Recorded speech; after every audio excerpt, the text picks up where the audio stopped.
IPL 2025 Mumbai ಬಗ್ಗುಬಡಿದ Punjab Kings 11 ವರ್ಷಗಳ ಬಳಿಕ ಅಂಕಪಟ್ಟಿಯಲ್ಲಿ ಅಗ್ರಸ್ಥಾನಕ್ಕೇರಿದ ಶ್ರೇಯಸ್ ಪಡೆ 2025ರ ಐಪಿಎಲ್ನಲ್ಲಿ ಐಪಿಎಲ್ 2025 ಮೊದಲ 2 ಸ್ಥಾನವನ್ನು ನಿರ್ಧರಿಸುವ ಪ್ರಮುಖ ಪಂದ್ಯದಲ್ಲಿ ಮುಂಬೈ ಇಂಡಿಯನ್ಸ್ ವಿರುದ್ಧ ಸುಲಭ ಜಯ ಸಾಧಿಸಿದ ಪಂಜಾಬ್ ಕಿಂಗ್ಸ್ ಅಂಕಪಟ್ಟಿಯಲ್ಲಿ ಅಗ್ರಸ್ಥಾನಕ್ಕೇರಿತು. ನಿರ್ಣಾಯಕ ಪಂದ್ಯದಲ್ಲಿ ಮುಂಬೈ ಇಂಡಿಯನ್ಸ್ 20 ಓವರ್ಗಳಲ್ಲಿ 7 ವಿಕೆಟ್ ಕಳೆದುಕೊಂಡು 184 ರನ್ ಗಳಿಸಿತ್ತು. 185 ರನ್ಗಳ ಗುರಿ ಬೆನ್ನಟ್ಟಿದ ಪಂಜಾಬ್ ತಂಡ 18.3 ಓವರ್ಗಳಲ್ಲಿ 3 ವಿಕೆಟ್ ಕಳೆದುಕೊಂಡು ಗುರಿ ತಲುಪಿತು. ಜೋಶ್ ಇಂಗ್ಲಿಸ್ 73 ಹಾಗೂ ಪ್ರಿಯಾಂಶ ಆರ್ಯ 62 ಅರ್ಧಶತಕ ಸಿಡಿಸಿ ತಂಡಕ್ಕೆ ಗೆಲುವು ತಂದುಕೊಟ್ಟರು. ಅಬ್ಬರಿಸಿದ ಪ್ರಿಯಾಂಶ ಆರ್ಯ 185 ರನ್ಗಳ ಗುರಿ ಬೆನ್ನಟ್ಟಿದ ಪಂಜಾಬ್ ಕಿಂಗ್ಸ್ ಕೇವಲ 34 ರನ್ಗಳಾಗುಷ್ಟರಲ್ಲಿ in form batter Prabhsimran Singh wicket ಕಳೆದುಕೊಂಡಿತು. ಸಿಂಗ್ 16 ಎಸೆತಗಳಲ್ಲಿ ತಲಾ 1 ಬೌಂಡರಿ, ಸಿಕ್ಸರ್ ಸಹಿತ 13 ರನ್ ಗಳಿಸಿ ಔಟ್ ಆದರು. ಆದರೆ ಎರಡನೇ ವಿಕೆಟ್ಗೆ ಒಂದಾದ ಪ್ರಿಯಾಂಶ ಆರ್ಯ ಹಾಗೂ ಜೋಶ್ ಇಂಗ್ಲಿಸ್ 59 ಎಸೆತಗಳಲ್ಲಿ 109 ರನ್ಗಳ ಮ್ಯಾಚ್ ವಿನ್ನಿಂಗ್ ಜೊತೆಯಾಟ ನಡೆಸಿದರು.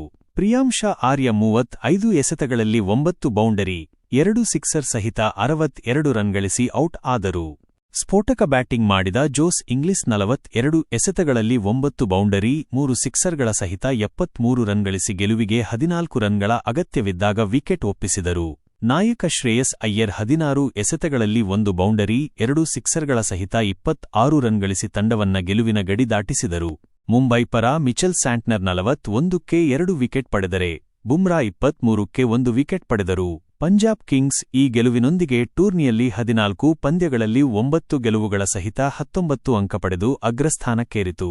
2014ರ ಬಳಿಕ ತಂಡ ಮೊದಲ ಬಾರಿಗೆ ಅಗ್ರಸ್ಥಾನಕ್ಕೇರಿದಂತಾಗಿದೆ. ಮುಂಬೈಗೆ ಕೈಕೊಟ್ಟ ಓಪನರ್ಸ್.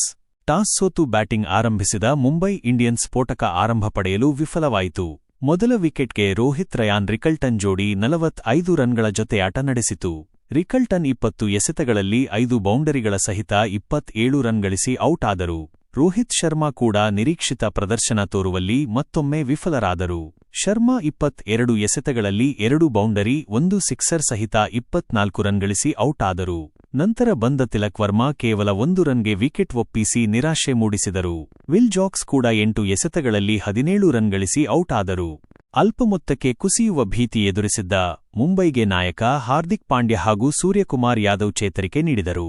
ಇವರಿಬ್ಬರೂ 5ನೇ ವಿಕೆಟ್ ಜೊತೆಯಾಟದಲ್ಲಿ 23 ಎಸೆತಗಳಲ್ಲಿ 44 ರನ್ ಗಳಿಸಿದರು. ಪಾಂಡ್ಯ 15 ಎಸೆತಗಳಲ್ಲಿ ತಲಾ 2 ಬೌಂಡರಿ, 2 ಸಿಕ್ಸರ್ ಸೇರಿ 26 ರನ್ ಗಳಿಸಿದರು. ಕೊನೆಯಲ್ಲಿ ಅಬ್ಬರಿಸಿದ ಸೂರ್ಯಕುಮಾರ್ ಹಾಗೂ ನಮನ್ ಧೀರ್ ಜೋಡಿ 6ನೇ ವಿಕೆಟ್ ಜೊತೆಯಾಟದಲ್ಲಿ 17 ಎಸೆತಗಳಲ್ಲಿ 31 ರನ್ ಸೇರಿಸಿದರು. ನಮನ್ 12 ಎಸೆತಗಳಲ್ಲಿ 2 ಸಿಕ್ಸರ್ ಸಹಿತ 20 ರನ್ ಗಳಿಸಿದರು. ಸೂರ್ಯಕುಮಾರ್ ಯಾದವ್ 39 ಎಸೆತಗಳಲ್ಲಿ 6 ಬೌಂಡರಿ, 2 ಸಿಕ್ಸರ್ಗಳ ಸಹಿತ 57 ರನ್ ಗಳಿಸಿ ಕೊನೆಯ ಎಸೆತದಲ್ಲಿ ಅರ್ಷದೀಪ್ ಸಿಂಗ್ಗೆ ವಿಕೆಟ್ ಒಪ್ಪಿಸಿದರು.